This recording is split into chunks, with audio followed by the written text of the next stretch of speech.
Hey, gang, thanks for joining us. This is Drinking on the Fly. You guys know both of us. You know Sean, that's me from Kayak Flyer podcast. You guys all know Kyle Ludwig from Ludwig Outdoors. Kyle is so much of a better fly fisherman and a tiny fly fisherman.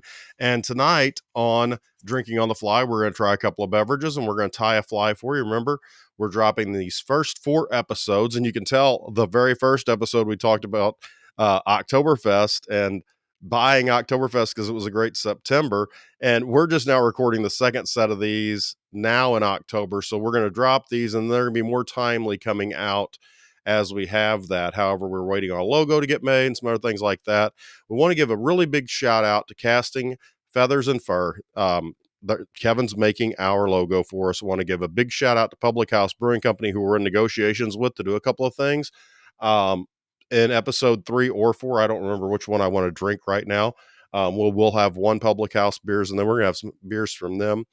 And then also we're going to shout out to some of the folks that helped the show by providing some supplies. Kyle, how are you doing tonight?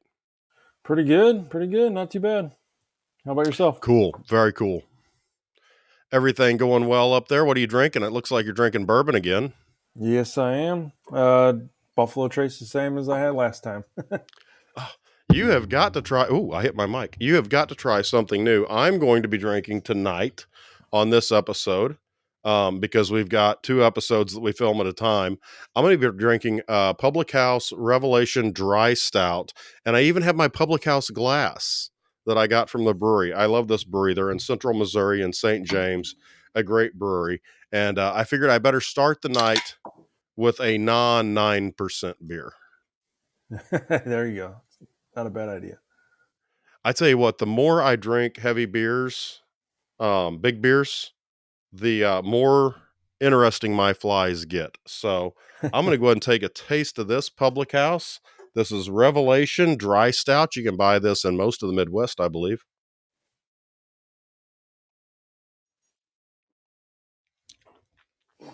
Oh, I hope that didn't go over the air. That was Kevin. I guess he just channeled the fact we mentioned his name. Um, that is a good beer. As a home brewer, that's a beer I like. So that is a very good beer. So Public House Revelation, I would recommend. And we can talk a little bit more about that. But I do have a surprise for you, Kyle. All right. What is it? Well, we interviewed Patty Lucan, who is the fly fisher of the year for 2021 on the Kayak Flyer podcast. And our good buddy Rick Weisenberg is going to be at the Sow Bug Roundup in Mountain Home, Arkansas in March. Guess who got invited to go to Sow Bug and hang out with Patty and some of her really good friends? I'm gonna go with you. You're going to go with me. We're going down there.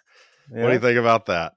that'd be cool. Sweet. Yeah, so we're going to have access to a lot of folks. We'll probably do a Facebook or a YouTube live show. So you guys watching this on YouTube, you can check out the YouTube live. We'll have one of those down there. I think we're going to have a really good time. We've got a lot of big things planned for this podcast, or excuse me, this YouTube show. I always want to say podcast. I apologize. A lot of big things planned for this YouTube show, and we want you to come along with us. Kyle, what are you tying tonight? I'm tying actually to something real basic, real classic. The Clouser minnows. I'm actually going fishing tomorrow, so is what I'm going to be fishing with tomorrow. So yeah, Clouser And, minnows. in the fall and the spring, a Clouser minnow is absolutely deadly as fish are feeding up for winter, especially Mhm. warm water fish. And as they're coming off the spawn or getting ready to spawn in the spring. So that is an excellent idea. I'm going to tie a streamer as well.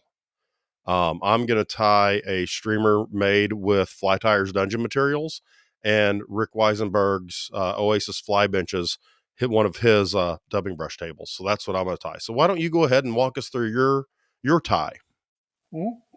Sure. Um, Yeah, I'm sure a lot of you guys probably seen Clouser minnows before, but I mean, I fish them a lot for bass, and they work. So I always have a bunch of them in my box.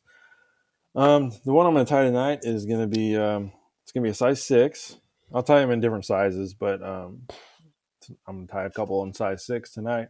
It's going to be white and gray. It's going to look like a shad kind of color, and then I'm actually going to just have a hot spot. The eye is going to be chartreuse. So it's just going to be a little bright spot at the top. I have a little bit of lateral line going through it, so should be nice and attractive. So Good. And folks can tie along. Check yeah, out, we'll go step by step through what we're doing. yeah. And I'm using the right bobbin today. Oh, those are great bobbins. Yeah, I got the standard one. I like it quite a bit. I use them a lot on my Clouser minnows just for a little bit better control. And then I also don't use nano silk when I'm tying in dumbbell eyes. That just slides around too much. Yep. And that's Yeah, sort of a GSP style thread, so I understand that. yeah. I usually, even Maybe if we I can get wax Justin it, on one night to critique your right bobbin styles there. yeah, yeah. I don't use it a ton, but I'll use it for a lot of smaller flies, um, especially the standard one. Uh, Well, we'll definitely have to get him talking to you. He has been on the podcast a couple of times, a great guy. and just tying in So what are you going to tie in first after your thread base there? well, first here, we'll back up. I build up a little bit of a thread dam here, and then I put my dumbbell eye right on that kind of dam. Usually, it's about a hook eye and a half back is where I'll put the eye of the dumbbell, and I'll do cross wraps, figure eight stuff. One of my earliest YouTube videos, I got critiqued on how many wraps I put on my dumbbell eye. Yeah, yeah. I mean, I've seen a million people pick a number. I do it until it's tight. Yeah. So I don't even count. I mean, as long as it's not too bulky, I just kind of go by feel, make sure it's straight. But yeah, I don't ever count the wraps, ever. Sometimes I feel fly tying is a little bit more like Bob Ross. You have Yeah, happy accidents where you get a little bit of a bulkhead built up and you just sort of incorporate that into flaring out some hollow tie. yeah, yeah. It doesn't have to be perfect. But yeah, I don't count my wraps. I know a lot of people do count them. I'll probably get people yelling at me because I'm doing too many. But as long as it's not too bulky, I'm okay with a lot of thread wraps.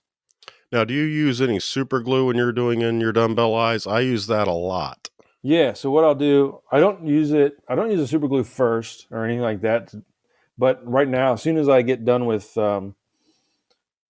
wrapping the eye, I'll put a little bit of like head cement or something on there to get it to stick. I actually opened up some of my glue and it was all bad. So usually I use Gorilla Glue. Yeah, that's what I use too. But interestingly enough, in a couple episodes coming up, I'm going to tie a carp fly. And Okay. I'm not going to say who's going to be on the show to judge that, but you're going to tie a carp fly too. Okay. Yeah, Another big I've yet to catch surprise. a carp on a fly. Yeah. I've tried all summer. Still couldn't get one. But Well, I think we'll have somebody who was a resident expert that will be able to help us with that. But one of the things that they always tell me is never use any kind of glue on a carp fly. yeah, they smell it. Mm-hmm. Real sensitive to the glues and stuff. Yep. And don't be smoking a cigar while you're carp fishing either, Yeah. because the tobacco smell gets on your fingers. Yeah. Yeah, they're So, sensitive fish for sure. Every time yeah. I just spook them. I just can't even get I can't even get a bite. But Well, that's because you can't cast more than 6 feet. You're used to going after those trout in the feeder ponds. So how big was that fine when you were fishing inside the hatchery last week? do what? How big was your fine for fishing inside the hatchery last week? Oh, that would be fun to throw a fly in there. I always wanted to grab them. I got big news the other day about the Spring River in Arkansas. Yeah. Yeah, evidently Cotter is going to be hind tit for Arkansas fishing here in a couple of years.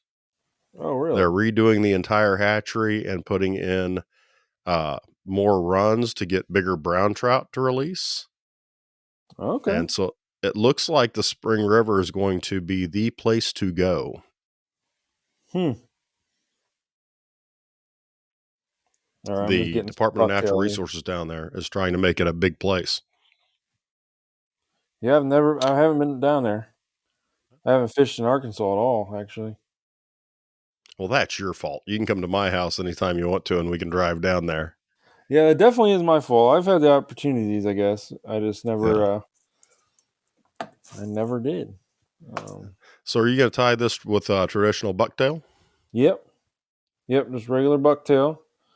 And I see you're combing out the underfur. Do you have a specific comb that you like to use, or Actually, I'm not. I didn't grab a comb at. Actually, I'm not are you even just using using your our bucktail. fingers? I don't use a comb. Okay. Yeah, I just pull out like the stragglers, Okay. um, and kind of go from there. You don't want it too thick. A lot of people use too much bucktail, and it gets bulky really quick. But mine is not a There's problem. a funny story about a guy was at a fly tying event and he was trying to tell it was Bob Clouser how to tie the minnow Oh, really? and said he wasn't using enough material. Really? I Yeah, bet he was a little it's a embarrassed really after funny he story. figured out I've who that was. had a couple of people relate that to me from, and it was from multiple times, but it's a really funny story. That's hilarious.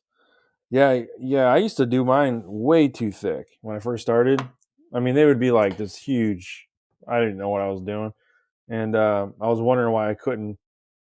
Why my thread was uh, kept breaking Hmm. because I just had too much material. But let's see if I can get this down here.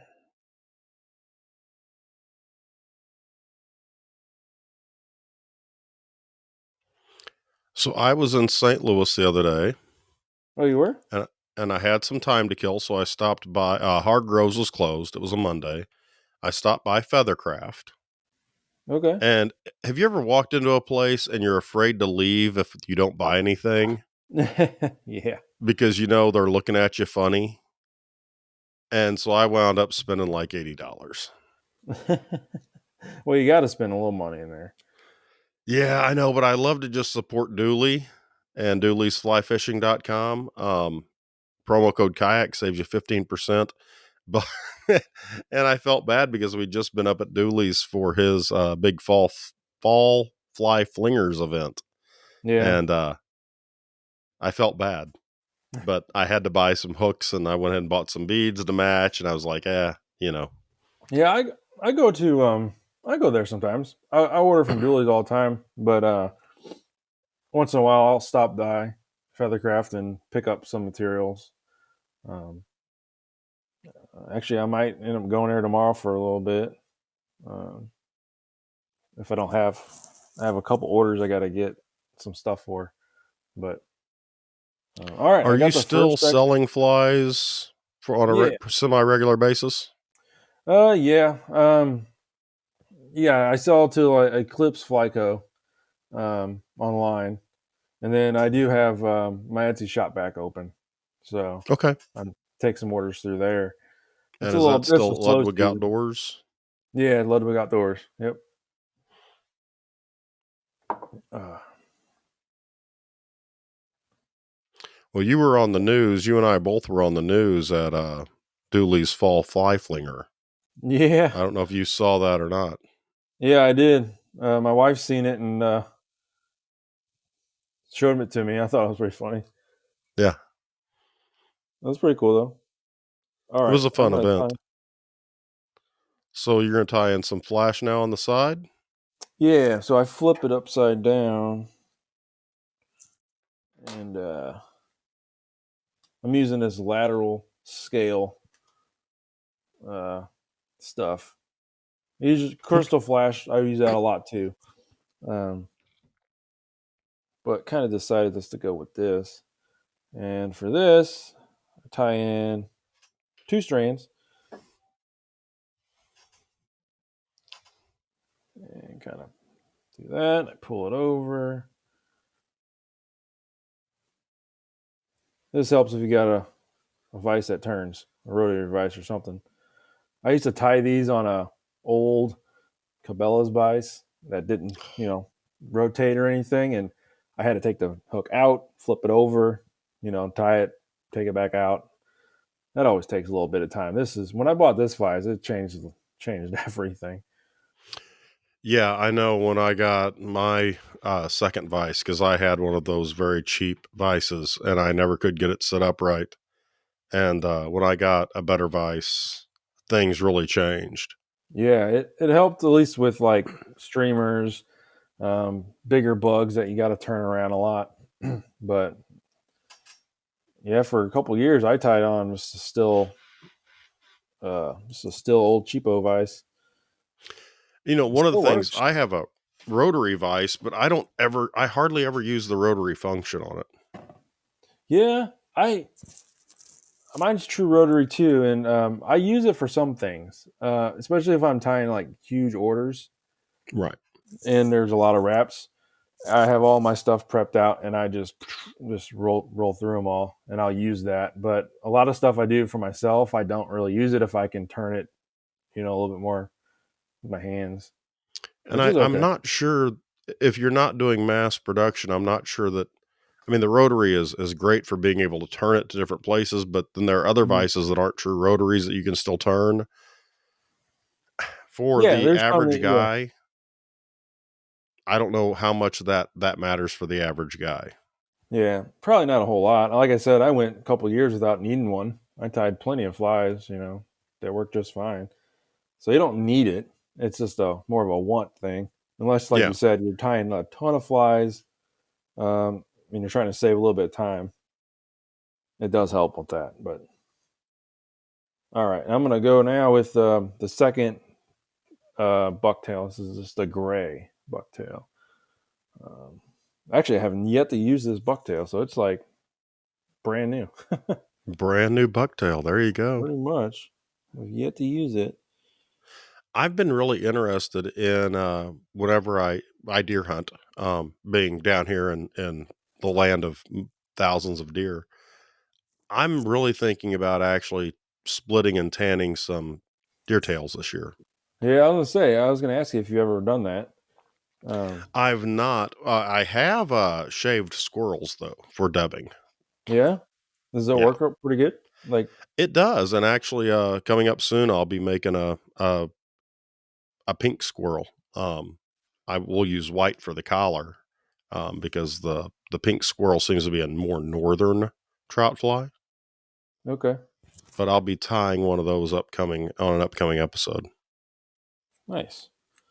Yeah, I've never. It's always tempting to squirrels in my backyard just to get the 22 out and just harvest a few. But um, no, I've never done any like harvesting myself for like tying material. So Right. I didn't know it's pretty easy. I'm assuming to shave the squirrel. Probably not too bad. Yeah, what I do is I have, I don't know if you've ever seen those condensed tomato paste cans. They're little bitty. They're little bitty cans. They look like something you'd Oh, have a little kid would have.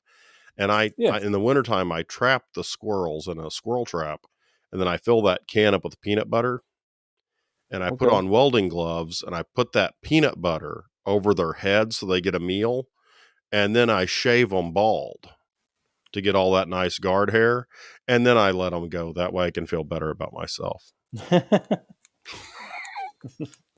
That would be hilarious to see a naked squirrel on her. Actually, I've got a brother-in-law who loves squirrel more than I do, so he gets all my squirrels that I hunt. Gotcha.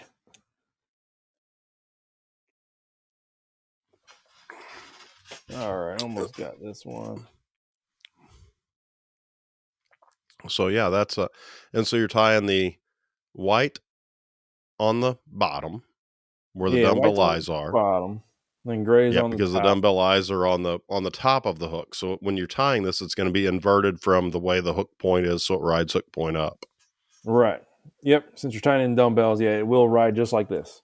So the Yep. white belly, and then the gray's on top. Then might be a little long, but And this is a great fly for beginners. I think so. It can kind of look intimidating, I guess, at first, but it's not bad at all. Once you the trick is to use less material, because if you use too much, it's really hard. But if you use the right amount, it's not that bad. Because basically the fly's done right now. I just got to whip finish it off and put some glue on there, but Yep. it totally So straggles out. if somebody were getting into fly tying and they needed a confidence fly, a really easy fly to start and catch fish on, a Clouser minnow would be a great option. And it would be as easy as going to Dooley's Fly Fishing, dooley'sflyfishing.com. And even if you just got one bucktail, white bucktail, and you've got a little bit of brown on it, you can still tie that fly with just hooks, dumbbell eyes, and one piece of bucktail. Yeah, yeah, and yeah, you don't need a whole lot. I mean, you don't even have to put flash in it if you don't want to. Right. I fished in Doll before, like on gloomy days. Just fish no flash in there at all. All right, I whip finished it off. Just cut my thread off, and then it's not the best fly I've tied, but Well, you're drinking and under pressure. I got a lot of stragglers here. There we go. That'll work. There you go. Not bad. And then I put a little, make it look pretty. Just make sure it splits the hair down the middle of the hook. There you go. Yeah. And then the head of it, I'll just use like Solares, like bone dry. Now, see, that's where we differ. I've been a loon guy. Yeah. I've never tried Solar Res, Okay. and it's. I think it's a matter of opinion. I can't say which one's better. Have you tried the loon? Do you have a favorite?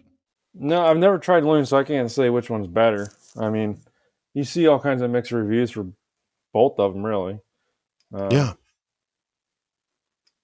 That's one of the things that always blows me away is how, people get on one bandwagon or another, and I've just never bothered to pick up Solar Res because I knew what loon was, and I think a lot of it's the devil you know. Right. Yeah, this is the first like UV I've used, and it's actually the only UV I used. But I'm sure loon will do the same, get the job done. I mean, it's the same. Loon's been around forever.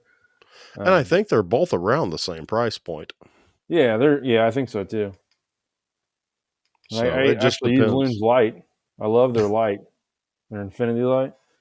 I use the $9 giant Amazon light. Yeah, there you go. Wow, that one is big.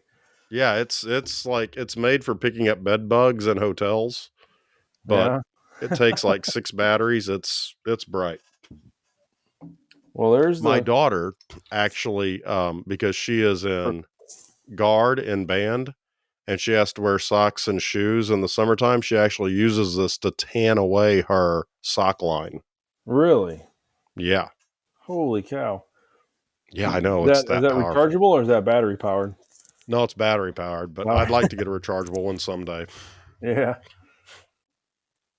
All right. All Well, right. there's the Clouser minnow. Like I said, it's not my best fly, but hopefully it gets tore up tomorrow. So Good deal. Good deal. All right. I'm going to tie a fly, and I'm going to tie a streamer as well. I've saved this. I have saved this for tonight. I know what I'm doing, but this is going to be a little bit of a new tie, and I'll explain why. Okay, so I'm going to go over a couple of things that I've got going on here.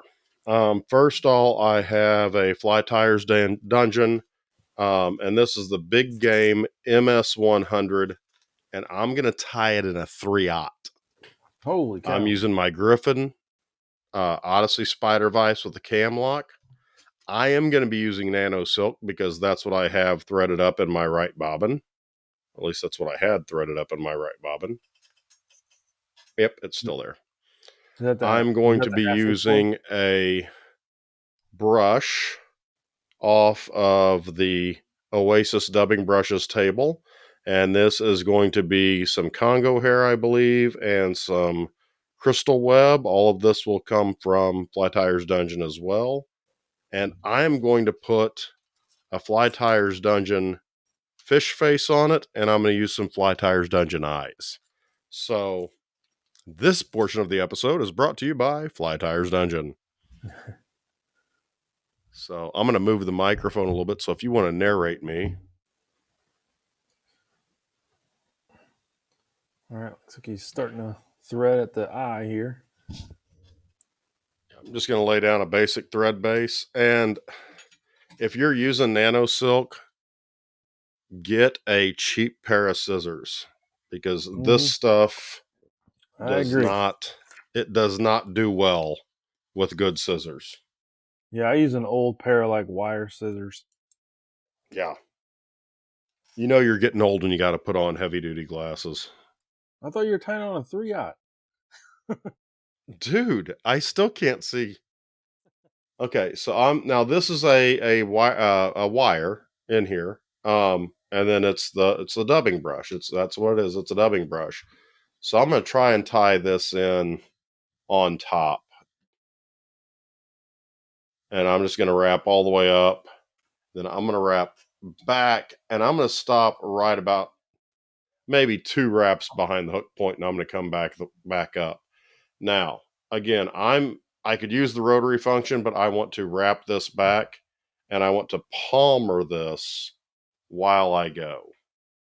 So these, for this fly, I'm really going to use, because I'm going to throw this for big fish. This is a big pattern. So I'm going to touch these wraps around this metal. And that also helps with if you have a bare spot in your wire, because whenever you're using a dubbing brush, sometimes you'll get a spot that's not as full as others, just because of the manner of the way you put it up or the manner of the way you waxed it. So some you may be touching, some you may be opening up a little bit more. This is one of those open to interpretation things. And we're just going to make those wraps. And it's bulked up here. I'm going to brush that out and hope that that's going to look all right. Now, because I'm going to use a fish face, and these are a little bit larger, I'm going to wrap all the way up to the hook eye, and then I'm going to lay down some glue and push it on. So palmer the rest of that back. I'm going to go all the way. Then mostly?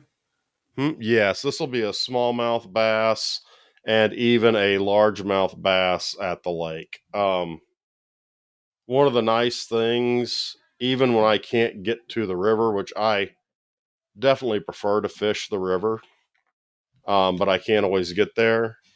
The Elks Lodge here in town is 8 minutes away, and they've got a lake big enough to kayak fish on. So I go there a lot. So at this point in time, I'm going to wrap this off, and I'm going to whip finish. And this is all there is to it, really. I mean, there's not a lot to this fly. And I'm going to put a nice whip finish on there, and then I'll put another one on there. And then what I'm going to do, using Nano Silk, I'm going to cut it. I've got where did it go? I just had it. This is the best thing about having a really unorganized fly table, is you never really know where things are when you need them. But I got some of these Loon tools. I don't care for the bobbin, but the rest of these Loon Ergo tools I really like. So I'm just going to brush that out, and you can see where all that was wrapped up. It's just popping absolutely free once I hit it with that brush. You got to be careful with these hooks too, because they are sharp. Now, if I can find my glue, because I obviously am not prepared for this evening. Where'd it go? Anyway, what I would do, because I don't see my glue, and now I don't need to see my fish faces that I just had in my hand. I tell you what, next time I'm tying first and you're drinking first. Sounds good. You are definitely messing with me. Here's my eyes. Whoop, I don't need that anymore. Where did my fish faces go? You don't got a dog there, do you? I tell you what, this is embarrassing. I just had them and I just set them down. Didn't I show them to the screen? We're going to edit this out. All right. I said we're going to edit it out. I look down and right here they are. These are the FTD 8.5 clear fish faces. And so if you look, these are weighted, and you can tell where there's a little bit more weight. And you just slide this right up. And so we're going to find some glue, and we're going to glue it up, and then I'm going to put another dam right there, if I can locate that glue real quick.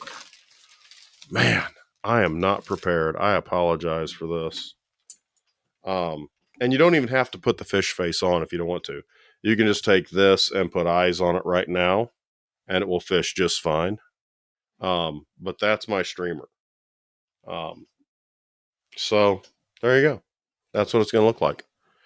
All right, cool. Yeah, you can even. I'll find my glue before the next episode. Yeah, so you can even make that like articulated too. You can expand. Yes, and I have 3 different links of the Fly Tires Dungeon articulators. We can do. I didn't want to do that on a back-to-back episode. Yeah. So I thought maybe episode 6 I might articulate this. Okay. And I could articulate it for muskie. Yeah. Have you ever fished for muskie? I don't have muskie here. I tie a lot of muskie flies for my friends that go up north, but I have not gotten the chance to fish for muskie. Yeah, there's not a whole lot around here. There's one lake in Bush Wildlife that has muskie in it. Ooh, I didn't even know that. Yeah, there's one lake. I can't remember which lake it is, but it's so hard to fish there at that lake. Well, I mean, what do they call them? The fish of the thousand cast? Yeah, I think so. Yeah. I mean, because it's when you hook one, they're very leery to get hooked again. Yeah, well, they're a rougher fish. I mean, I'm gonna cut real quick and move the camera. They are a bit of a rougher fish to catch, but Fly Tires Dungeon offers a lot with that, and I still don't see my glue. I swore I had it right here before the show started. Like I said, you're drinking before I'm tying first, and you're drinking first next. Sounds good. All right, guys, we will have videos that accompany these flies that we've done. I'll actually have a video with glue here on the Drinking on the Fly channel. Kyle, I'll tell you what, buddy, we're really rolling into this. This was going to be episode 3 in the order of which we drop them. And we're going to drop 4 all at once. So if you're watching this, there are at least 3 other videos out there. We really want you guys to like, subscribe, and share the show and help us make this popular, because we think this is a kind of a neat format where people can sit down and they can tie a very simple fly, or if they're advanced, they can look and tie some of the more advanced ones. And it's a community. Yeah, it should be good. It'll grow as we go. We'll go along. We'll change it up, and it's really just for fun, just having fun, tying flies, having a drink.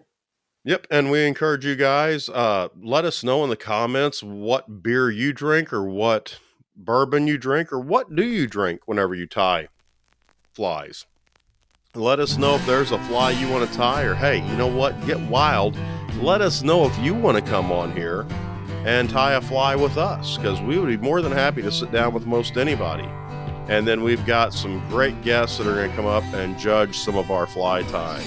So we try to keep this at 30 minutes. We're a little bit over, guys. We appreciate it. Any final words, Kyle, before we come back next week?